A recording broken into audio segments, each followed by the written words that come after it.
महाराज जी, श्री जी की कृपा से मैं 7 साल से प्रतिदिन मंदिर जाता हूँ, प्रतिदिन नाम जप भी करता हूँ। पर मेरे जीवन में जब भी कोई प्रतिकूलता आती है या कोई कार्य सफल नहीं होता, तो मेरे शरीर के रिश्तेदार मुझे कहते हैं, कहाँ गए तुम्हारे भगवान? प्रतिदिन मंदिर जाने का क्या फायदा हुआ? जब वो ऐसा कुछ भगवान के विषय में बोलते तो मुझे बहुत गुस्सा आता है। महाराज जी, मेरा मार्गदर्शन करें। देखो, अज्ञानी जन तो कुछ भी बोलते रहेंगे। अभी मंदिर जाना या कुछ भी सत्कर्म करना नई खेती है, पर माल तो पुराना ही खाना पड़ेगा। अभी जो पूर्व स्टॉक है गोदाम में वही चलेगा। फसल आगे वाली जब आएगी तो उन जो भी प्रश्न करें कि मंदिर जाते हो तो क्या हुआ, तो किसान पहले खेती तैयार करता है, फिर बीज बोता है, फिर सिंचाई करता है, महीनों सेवा करता है, खूब पैसे लगाकर उसे बल प्रदान करता है खेती को। फिर जाके जब राशि का समय आता है, जैसे निकल गया, अब 1 मन गेहूं बोने वाला 60 मन गेहूं उसी से काट रहा है। अब जब 1 मन गेहूं फेंक दिया और दूसरे दिन उसके पास रोटी के लिए नहीं, अब उसे कोई उपहास करे कि बेवकूफ़ है ये, फेंक के आया 1 मन, कम से कम पिसवाता तो 1 हफ्ते चलता, क्या करेगा वो 1 मन? तो चुप रहो, 4 महीना चुप रहो, इसके बाद वो 1 मन 60 मन तुम्हें जब देगा तब उसको बताना कि ये देखो 1 मन फेंका था, अब 60 मन आया है। तो अभी आपका मंदिर जाना, भगवत आराधना करना, ये नया कर्म है।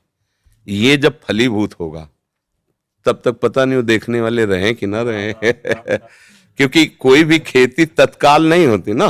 तो इसलिए बच्चा, ये सत्कार्य है। सत्कार्य कभी व्यर्थ नहीं होता। जब असत कार्य नहीं बिना दंड दिए रहता, तो सत्कार्य तुम्हें मंगल किए बिना कैसे रह सकता है।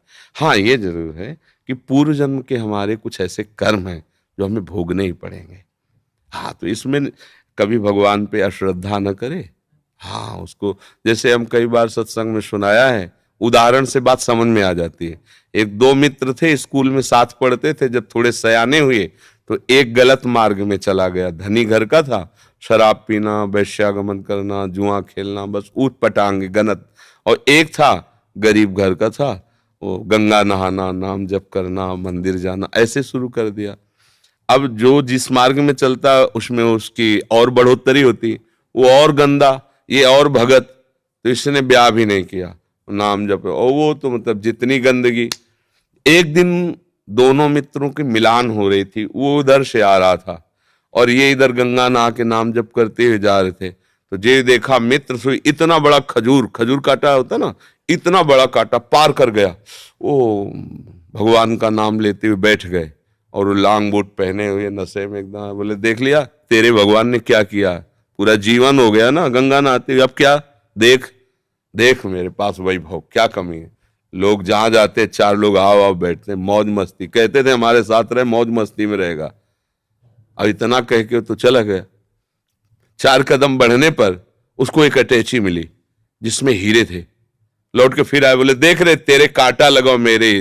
अब तो उसका विश्वास नष्ट हो गया कि यार मतलब वास्तविक कुछ नहीं है ये सब, गंगा नहाना है सब, चला गया। इतने में जब किसी का विश्वास टूटता है तो भगवान उसको, जैसे आपको यहां भेज दिया, या भगवान स्वयं समझा देंगे। क्योंकि विश्वास भगवान पे किया ना, तो वही समझा, ये ड्यूटी है उनकी, वो समझा देते।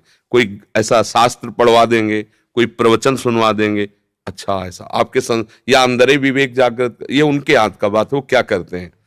भगवान एक ब्राह्मण के रूप में, वयोवृद्ध तपस्वी, अरे बेटा तुम्हारे कांटा लग गया क्या? राम राम। बोले, नाम मत लो, पूरा जीवन हो गया नाम लेते हुए, हमको क्या मिला?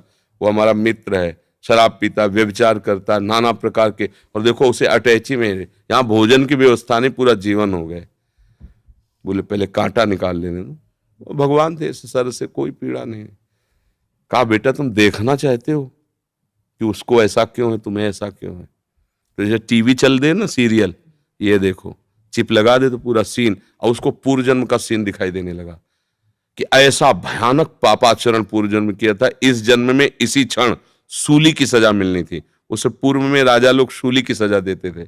सूली के एक भाले जैसा यंत्र ऊपर से जाके छोड़ दो, गुदा द्वार में ऐसे घुस जाए, वो तड़पता हुआ कितने घंटों में, मतलब बहुत बुरी मृत्यु, बहुत बुरी मृत्यु, जैसे क्रूश की सजा, गाड़, बहुत बुरी मृत्यु। वो तुम्हारे इस भजन के प्रभाव से सारे पाप नष्ट हो गए, एक खजूर के कांटे में निकल गया।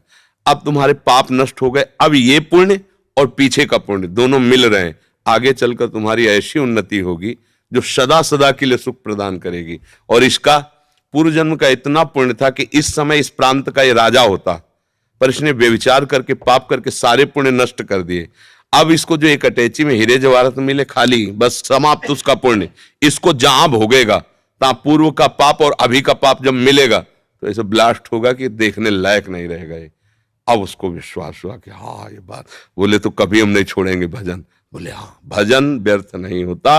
वर्तमान में देखा जाता है कि सत्य से चलने वाला, भजन करने वाला दुखी हो सकता है, और गंदा आचरण करने वाला बढ़िया, पर ध्यान रखना वो बढ़िया तब तक है जब उसका पूर्व का पुण्य चल रहा है। जहां वो खत्म हुआ फिर देख लेना क्या बढ़िया है।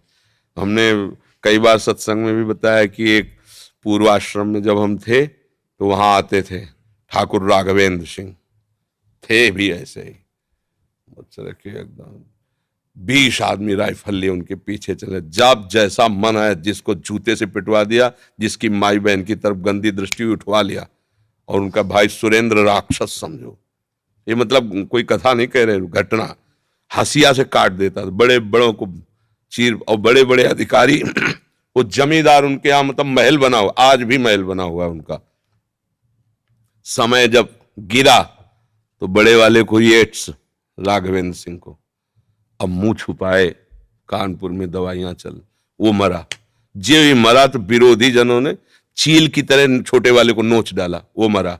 अब सारी जागीर में केवल बहुएं, वो भी खेत नहीं जुत सकते क्योंकि हजारों को पीड़ा दी थी ना।